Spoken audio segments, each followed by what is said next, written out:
gente não combinou nada. Não. Um beijo, câmera. Oi. Oi! Você não falou iô. Yo! Eu sou o Rony do Cabeceira. Eu sou a Lívia do Cabeceira. E hoje a gente tá aqui pra conversar com vocês. Sobre várias coisas, né? É que teve todo um caminho. Teve, mas a grosso modo nós vamos falar sobre os nossos livros favoritos do século XXI. Roda a vinheta.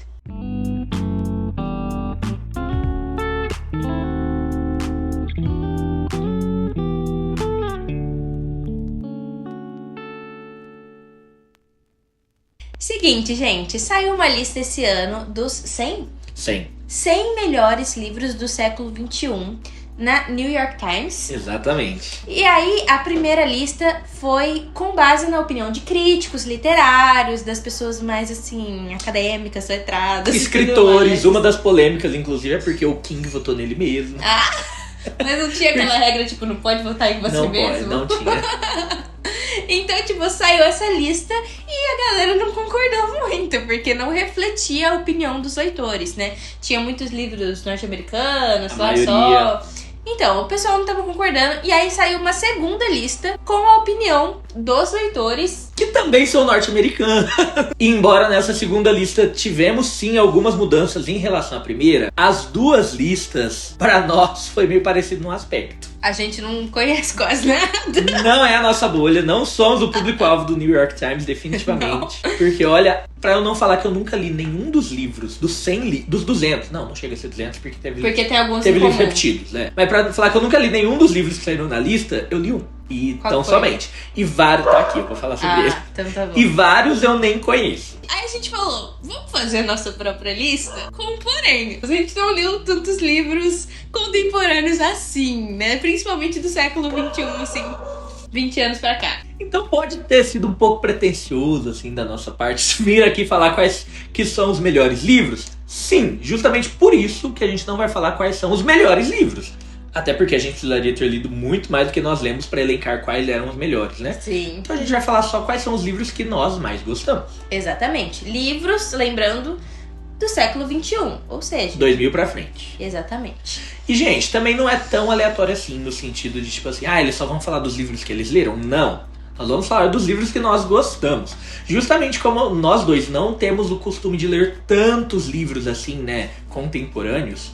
Os livros que a gente dá uma chance já tem lá seu valor, já nos convenceram de algum modo, já encontraram ali de alguma forma algo dentro de nós assim que gerasse interesse a ponto de fazer a gente ler e dar uma chance para esse livro. E ainda assim nós passamos por uma segunda peneira que é nós gostamos dessa leitura, a gente não tá trazendo aqui definitivamente todos os livros que a gente leu, tem alguns até que eu gostei, não trouxe, mas... A gente trouxe os que a gente mais gosta, dos que a gente leu. Exatamente. Então, vamos lá pro primeiro livro. Quer começar? Posso começar? Eu começo.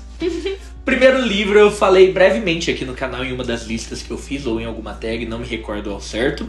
Mas eu nunca trouxe resenha e esse livro se chama Piranesi, da autora Susanna Clarke. Se eu não me engano, ela é americana, ela é norte-americana. Se bobear, é todo mundo americano dessa lista e a gente é igual o povo do New York Times lá. Não, a Susanna Clarke não apareceu no 100 do New York Times, nem com Jonathan Stranger e Mr. Noir, que talvez seja o seu livro mais repercutido, que é de 2004.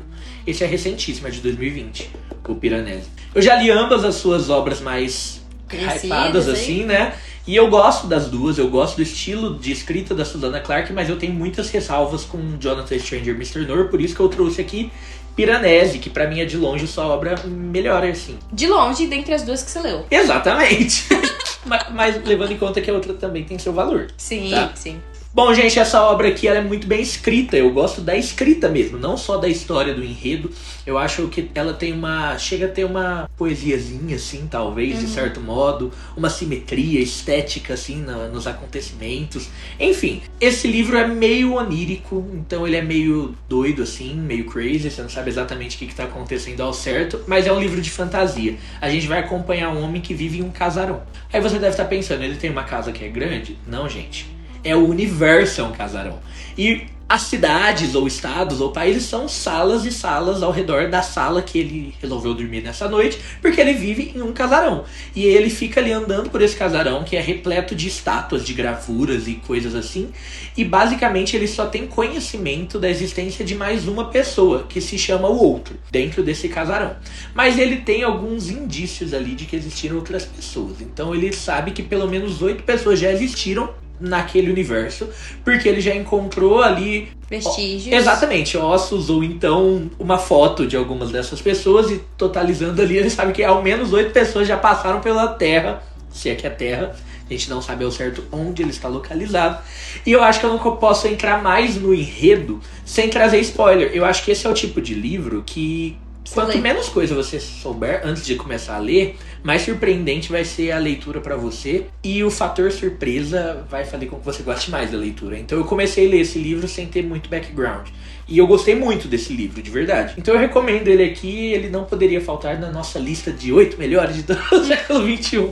Bom, gente, o livro que eu vou falar aqui, também já falei sobre no canal, o Rony também já deve ter comentado sobre. Provavelmente. E é um livro de ficção científica, que inclusive é um gênero que eu gosto bastante. Já li outros livros contemporâneos de ficção científica, por exemplo, o Jogador Número 1, que eu tava te falando. É verdade. Mas, os desse escritor especificamente, eu gosto bastante, que é, nesse caso, esse livro específico, Recursão, do Blake Crouch. Tem resenha no canal, mas só pra dar um contexto aqui geral pra vocês. Esse livro se passa em 2 timelines diferentes, né? A gente vai acompanhar 2 personagens diferentes. O personagem que tá na timeline mais pro futuro, assim, começa a perceber que tá tendo uma crise e as pessoas estão tendo uma síndrome chamada síndrome da falsa memória, onde elas estão tendo memórias que entram em conflito ali. Então elas começam a lembrar de coisas, por exemplo, lembrar que foi casada com fulano de tal, mas na vida real não foi casado. Lembrar de filhos que não existem, né? Lembrar de, sei lá, empregos que não conseguiram. Tem memórias ali conflitantes. E aí, enfim, o mundo começa a entrar em crise por conta disso. E lá na timeline mais anterior, a gente tem uma menina que tá tentando construir uma máquina pra guardar as memórias das pessoas pra prevenir o mal de Alzheimer. Pra que as pessoas, quando chegar a ter o Alzheimer, elas tenham as memórias guardadas. E aí a gente vai acompanhar a trama dessas duas coisas, o que uma coisa tem a ver com a outra, como que as histórias vão se entrelaçar, o que vai acontecer. É muito legal, gente. É muito bom. Divertido. E conforme você foi falando, eu fui lembrando, porque eu Você não lembrava, né? Eu gosto muito, inclusive acho que algum dia eu vou querer ler de novo pra ter essa experiência de novo, porque foi muito legal quando eu li. E é isso. Eu acho que esse é um autor muito bom. Eu fiquei um pouco Ele foi uma das surpresas que eu tive por não aparecer na lista do New York Times, porque ele é famosinho, né? Ele é best-seller, ele tem premiações. Então eu imaginei que ele apareceria. Mas, gente, aquela lista não é muita coisa confiável assim, não. Não colocaram, por exemplo, o Saramago, que tem vários livros bem renomados do século XXI. E ele é um autor renomado. Sim. Mas ao mesmo tempo eu não descredibilizo 100% a lista, porque também não colocou Colin Hoover, entendeu? Sim. Não colocou nem os mais assim, né? Sabe? Então, sei lá, é uma lista. Sim. É uma lista. Gente, inclusive, eu acho que tem série de Matéria Escura, né? Que é outro... Eu ouvi falar. É o outro livro famoso, assim, do Blake Crouch. Eu não assisti ainda. Eu também não. Então não sei se é boa ou não sei se posso te recomendar, mas... Mas os livros dele, os que a gente já leu, são bons. E tem 3 aqui pra nós do Brasil. 4 se considerar com conto, né? Que tá dentro de uma antologia. Mas enfim, os que a gente já leu são bons e nós 2 compramos sem querer. A gente não combinou o 3º livro agora. A Lívia já começou a ler e eu já tô pretendendo. Inclusive, gente, ele veio todo amassado. Agora não tá nem... Eu acho que não dá nem pra ver. Dá sim. Olha isso. Mas tô lendo agora esse 3º livro aqui dele. Depois a gente conta. Bom, o próximo livro da minha lista, pessoal, é o único livro desses 8 que nós vamos falar hoje que esteve efetivamente na lista e muito bem colocado em 5º lugar. Olha, esse livro ele é absolutamente renomado e assim, ele tava ali como um daqueles que não são norte-americanos, gente. Por quê? Porque a escritora, ela não é, ela é... chinesa? Coreana. Mas a escritora nasceu na Coreia e mudou para os Estados Unidos, lançou nos Estados Unidos, virou best-seller nos Estados Unidos. Esse livro foi recomendado pelo Barack Obama na época que ele era presidente. Não, depois, bem depois, porque esse livro é de 2020, se eu não me engano. Mas... pelo Barack Obama na época que ele não era presidente. Exato. Então, assim, é aquela coisa tipo assim, meio roubadinho, sabe? não é lá muito estrangeiro, ele foi escrito originalmente em língua inglesa.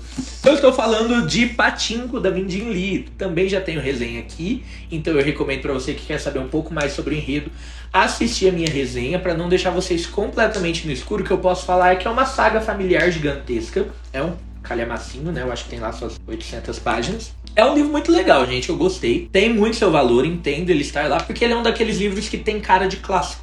Uhum. Se você tá lendo assim desavisado, se eu te dou, você não tem contexto, você acha que você tá lendo. Pelo menos um 1990 ali. Exato, até porque ele vai falar de um período histórico, né? Muito importante ali pra Coreia e pro Japão. Foi o período em que o Japão começou a colonizar a Coreia, a Península Coreana como um todo, antes da Coreia ser dividida. E foi um processo de colonização muito brutal. A protagonista é coreana, ela é submetida a esse processo, ela precisa se mudar pro Japão, precisa mudar de nome para um nome japonês, porque as pessoas que eram ali estritamente coreanas começam a ser marginalizadas completamente. Então é um livro que tem uma carga assim de ensinamentos, de moral muito boa. É um livro que tem bastante, traz muita cultura coreana, e isso eu achei legal. Traz vários alimentos, coisas assim detalhadas, você se sente dentro da Coreia. Se eu não me engano, na minha resenha eu falei que a impressão que eu tenho é que esse livro é uma ode à cultura coreana. E é um livro legal, vale muito a pena de ser lido. Não me marcou a ponto de virar um favorito da minha vida, mas se eu não me engano eu dei altas estrelas pra ele após a leitura. E fica aqui a minha recomendação, Pachinko. Altas estrelas. Gente, vou falar uma que não vai ser grande pra ninguém. Poxa, chega de suspense, nem dá pra fazer suspense. Jogos Vorazes, vocês estão cansados de saber que, tipo assim, é um dos livros da minha vida. Eu sou obcecada por Jogos Vorazes, tanto pelos livros quanto pelos filmes. Inclusive, eu fiz o Uriel, meu namorado, assistir tudo. Ele nunca tinha visto? Ele nunca tinha visto, tipo assim, só passando na TV, mas nunca tinha parado pra ver. A gente já maratonou 40 vezes, né? Nossa, eu faço todo mundo, gente. Eu fiz meu pai assistir, maratonar. Todo mundo, assim, que eu acho um absurdo alguém que nunca assistiu. Então, ela é a própria Cat. Se eu descubro que alguém não assistiu, eu faço assistir na mesma hora. É porque é mais fácil convencer a pessoa a assistir do que a ler os livros. Eu amo o universo, mas eu ainda nunca li. Tô me programando pra esse ano. Gente, eu já li tantas vezes, inclusive esse ano eu li de novo. Ô, louco. Porque eu sou obcecada, gente, toda vez. E eu leio parecendo que é a primeira vez que eu tô lendo, assim, mesmo sabendo tudo que vai acontecer. Mas assim, né, eu acho que todo mundo já sabe, mas só pra dar um panorama geral, Jogos Vorazes se passa em uma sociedade distópica, onde a América do Norte se tornou um país chamado Panem, que é controlado por um presidente. E, enfim, por conta de guerras ali, de revoltas dos distritos, eles instituíram meio que uma punição, assim, para os distritos lá, que são controlados pela capital, onde o presidente mora, para eles não se revoltarem contra a capital. E essa punição consiste em Jogos Vorazes, que é uma competição onde 2 pessoas de cada distrito vai ser colocada em uma arena para lutar até a morte, e isso vai ser televisionado pro país inteiro. Então a gente vai acompanhar a Katniss e tudo que ela vai fazer pra se livrar, enfim, das coisas que estão em volta aí desses Jogos Vorazes. E isso vai se tornando algo muito maior, mais político, tem toda uma coisa grande, não é só lutinha dentro da arena. Gente, precisava disso, né? Pra fazer um link aqui, já que o nosso vídeo é temático, é derivado daquela lista dos 100 vídeos, eu vou conforme a gente vai falando, eu vou linkando algumas coisas. Eu não entendo porque algumas obras, quando ficam muito conhecidas, assim, elas são meio desvalorizadas. Sim. Por exemplo, os Jogos Vorazes nunca passou nem perto de um Oscar, né? Nunca passou nem... A crítica não aclama muito, sabe? E eu acho que são bem feitos. Porque assim. É best-seller. Então, mas, gente, é aquele best-seller que é bem feito. Sim, a gente não é pego por best-seller. Não mesmo. É um negócio assim, ela pensa em todos... inclusive, tem uma notícia, né? Vai lançar... A Suzane decidiu que vai lançar um próximo livro no ano que vem, em março do ano que vem, que vai ser sobre o 50º Jogos Vorazes. É 50. É o do Hamilton, né? Que é o do Hamilton, não sabemos se vai ser o Hamilton que vai narrar ou não, mas enfim, espero que sim. E o filme também já está programado para 2026, porque é dinheiro demais, sempre é sucesso de bilheteria. Sim. Mas a crítica não aclama. Eu não entendo muito bem a crítica, nem de cinema, nem de literatura, sabe? De verdade. Tem coisas boas que assim, ficam pra trás, tem coisas ruins que entram. Então, assim, a gente aqui não é crítico, a gente tá aqui falando da nossa experiência, daquilo que a gente gosta, então posso falar em relação a isso. Exatamente. Ainda nesse contexto, eu tô trazendo aqui um livro pra vocês que, não sei se deu tempo da crítica avaliar ou não. Ainda mais porque é nacional, né? Exatamente, mas ele é nacional e ele é nacional cristão. A Escolha do Verão da Sara Guzella eu resenhei pra vocês esse ano. Foi uma resenha que, inclusive, eu gostei do resultado dela, porque vocês comentaram bastante, visualizaram bastante. Continuem, deixa a resenha. E esse livro aqui é muito legal, gente. Só que é só o primeiro volume de uma quadrilogia, né, que está programada, né? Esse livro foi lançado nessa edição esse ano também, então ele é recentíssimo. E é um livro de fantasia. Embora ele esteja aqui também para representar os nacionais, ela, assim, ó, como bebe da fonte do Brasil. Talvez o universo, assim, seja muito mais europeu, definitivamente. As inspirações da Sara Guzella, que é a autora, Senhor dos Anéis, exatamente, Narnia, né? Esses universos fictícios. Mas é muito bem feito, toda a construção do universo, os pormenores, as nuances, assim, as minúcias. Tudo isso é muito bem feito, os personagens são cativantes, a história tem ritmo. E se você quiser saber mais, você vê minha resenha. Sim, eu fiquei com vontade de ler assistindo. Bom, o próximo livro que eu tenho pra falar pra vocês é um livro que já tem resenha aqui no canal, mas não fui eu nem o Rony que resenhamos, que é Novembro de 63, do Stephen King. Gente, é o único livro de King que eu li até hoje. E, assim, coincidentemente, ele é do século XXI, porque nem todos... O único que eu li até hoje também que é It. E que faz um leve crossover. Tem um crossover aqui, né? Não vou dar spoiler nem de um nem do outro. Mas o que acontece, gente, nessa história aqui? Eu esqueci o nome do moço. Jack. É Jack? Não, na capa tem Jack morto a tiros. Não, é JFK. É o... É o presidente. O presidente Kennedy. Jake. Ué, quase Jack. Mas enfim, a história é... O Jake tá vivendo lá a vida dele normal. E ele vai sempre numa lanchonete onde a carne é impossivelmente barata. E assim, eles compram o lanche muito barato. E assim... É impressionante, parece que o mundo passou, a inflação aconteceu menos pra aquela lanchonete. E tem esse cara que é o dono da lanchonete, é o Al. E eles têm uma certa convivência, eles não são amigos, mas é como ele tá sempre lá na lanchonete, eles, né, se conhecem ali e tal. E de repente ele chega na lanchonete, tipo, no dia seguinte, e esse cara parece que envelheceu uns 10 anos. Do nada, parece que assim, ele pegou um câncer, não sei. Ficou 10 anos mais velho, do dia pra noite. E aí ele chega no Jake e fala assim, eu tenho um negócio, eu tenho uma missão, só que assim, eu tô morrendo, então eu preciso passar essa missão pra você. E aí ele vai lá e mostra pro Jake que ele tem uma máquina do tempo dentro da lanchonete.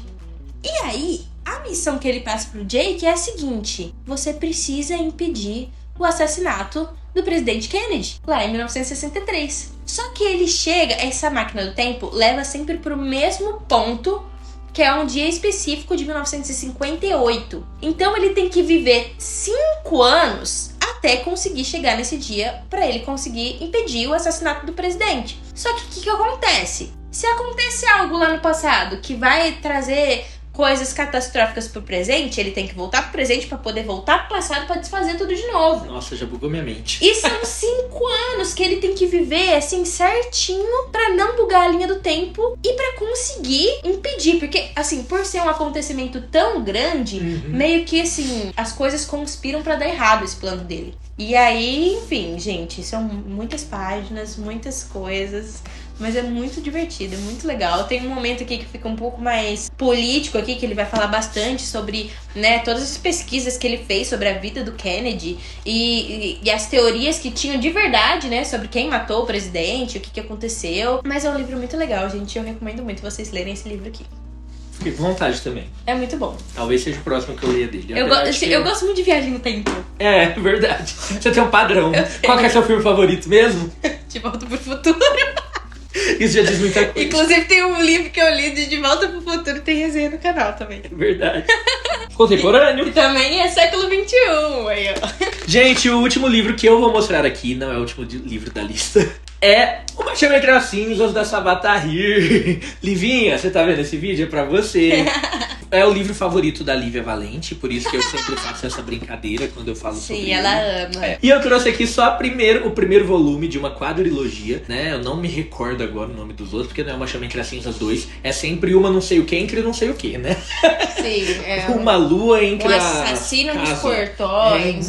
Gente, eu acho que eu gosto de fantasia, né? Já trouxe mais de um livro de fantasia aqui. Só que esse livro é diferente. Ele não tem a mesma vibezinha da Escolha do Verão, assim. É um livro mais brutal, né? É um livro que, assim, tem bastante violência e é um livro muito legal. Assim, eu acho que foi uma quadrilogia que eu devorei. Ele é um pouco de guerra. Tem ali, né, várias batalhas. Tem um império que tá lutando contra os inimigos, na verdade que tá oprimindo ali toda a sociedade, mas tem também coisas mágicas acontecendo por detrás, por isso que esse livro é fantástico. E os protagonistas daqui, que são a Laia e o Elias, a gente vai acompanhar eles intercalados por uma boa parte assim da história, até quando finalmente eles se juntam. Até porque eles representam aqui lados opostos. O Elias, de certo modo, ali trabalha pro Império, né, opressor que eu falei. A Laia representa escrava. A pior tipo de pessoa, né, mais escravizada, que mais sofre na mão do Império. Cada um ali tem sua missão, é plot twist atrás de plot twist, é muita coisa acontecendo, são personagens cativantes, você gosta seria das muito pessoas. legal uma série, né? Seria muito legal uma série.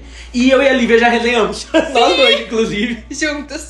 Então, se você se interessou assim por essa premissa, dá uma olhadinha na resenha que a gente adentra um pouco mais, ainda sem falar de spoilers. Mas assim, é uma quadrilogia que na época que eu li, eu panfletei. Real. Sim, eu ainda gosto muito dela, entendeu? Com certeza. Mas assim, na época... A gente não leu tantas fantasias contemporâneas, assim. Exatamente. Então eu não sei se é mais do mesmo. Mas eu acho que não, porque assim, ela não tem muita militância, não tem muito dessas coisas que na minha cabeça já vem no pacote do 2000 pra frente, sabe? É, verdade. Bom, o último livro da nossa lista que a gente vai falar é Percy Jackson. Aqui eu trouxe, tipo assim, o quarto livro, porque é o único que eu tenho. Mas é pra representar, né? A série toda de 5 livros. Na verdade, assim, depois foi tendo 1 milhão de outros livros. Eu não vou falar sobre o universo todo criado pelo Rick. Eu tô falando aqui sobre o Percy Jackson, que é a série principal. E vai contar a história de um garotinho de 12 anos que descobre que é um semideus, ou seja, filho de uma humana com um deus grego, que no caso é óbvio, né, que é Poseidon. Um spoiler, não. Gente, é uma série infanto-juvenil. De certo modo, às vezes você pode achar meio bobinha. Mas, primeiro que é uma série que eu tenho muito memória afetiva, assim, sabe? Tem uma nostalgia, porque eu li ela bem novinha, assim, e depois continuei lendo. E gosto até hoje também, ainda eu leio sempre com nostalgia. Inclusive saiu a série também, esperava mais, mas é legal. E aí, basicamente, vai contar as aventuras do Percy Jackson com os amigos dele no acampamento meio sangue, que é onde ficam esses semideuses aí. E, enfim, coisas acontecendo para destruir o universo e ele precisa salvar o universo. Basicamente é isso. É muito legal. É legal, eu gosto também. Eu li 3 já, eu preciso... Durante pra retomar, eu não me recordo muito bem, porque quando eu li os 3 já faz bastante tempo, assim. E a gente vai acompanhando o crescimento deles, né? Então ele começa lá o primeiro livro com 12 anos, termina o último livro dessa série, do Percy Jackson, com 17, se não me engano. Então é legal, gente, de acompanhar, de ver eles crescendo, assim, sabe? Sim, e outra, não é porque é infanto-juvenil que é ruim, porque tem infanto-juvenil que é ruim, tem infanto-juvenil que é bom. Sim. E ele é bem feitinho, ele é, assim, as histórias são legais, ele tem uma construção, assim, do universo que foi bem pensada, não só saiu falando. O cara pesquisou bastante sobre mitologia grega. Sim, ele era professor. Ah, é? É. Então, não sabia. Então, ele traz bastante embasamento, assim, e querendo ou não, né, a literatura grega é a fonte principal da qual todas as outras literaturas bebem pra nascer, Sim. pra existir. Então, assim, é muito legal, gente. Isso aqui era como eu sabia sobre mitologia grega quando eu era adolescentezinha, assim. E isso aqui fez a infância de um monte de gente. Eu acho que, assim, metade das pessoas cresceram lendo Harry Potter e a outra metade cresceu lendo Percy Jackson. E culturalmente falando, esse é muito mais enriquecedor, né, esse universo. Sim, porque realmente fala das mitologias, enfim, coisas que a gente estuda até hoje, né? Harry Potter é um mundo à parte. É. E é isso, pessoal. Essa é a nossa listinha. A gente tá muito ansioso pra saber quais livros que você leu do século XXI e que você achou que faltou por aqui, né? E que você recomenda pra gente também. Tipo, vocês precisam ler tal coisa. Exatamente. Fala aí pra gente. A gente já falou que não é todo e qualquer livro contemporâneo que a gente sai pegando, mas isso não só com os contemporâneos, né? Sim. A gente é seletivo, então assim, deixa aí que uma sugestão vai que. Vai que. Não, e convence a gente, fala, bota os argumentos. Mostra por que ele é bom. É, exatamente. E aí, quem sabe, a gente volta aqui pra falar um pouquinho mais sobre eles com vocês. Exato, e a gente quer saber também o que vocês acharam desses 8 livros, algum deles te interessou? Nos conte, comente, compartilhe com seus amigos, deixa aquele like no final. E é isso, faltou alguma coisa? Não, né? Não. Tchau! Tchau!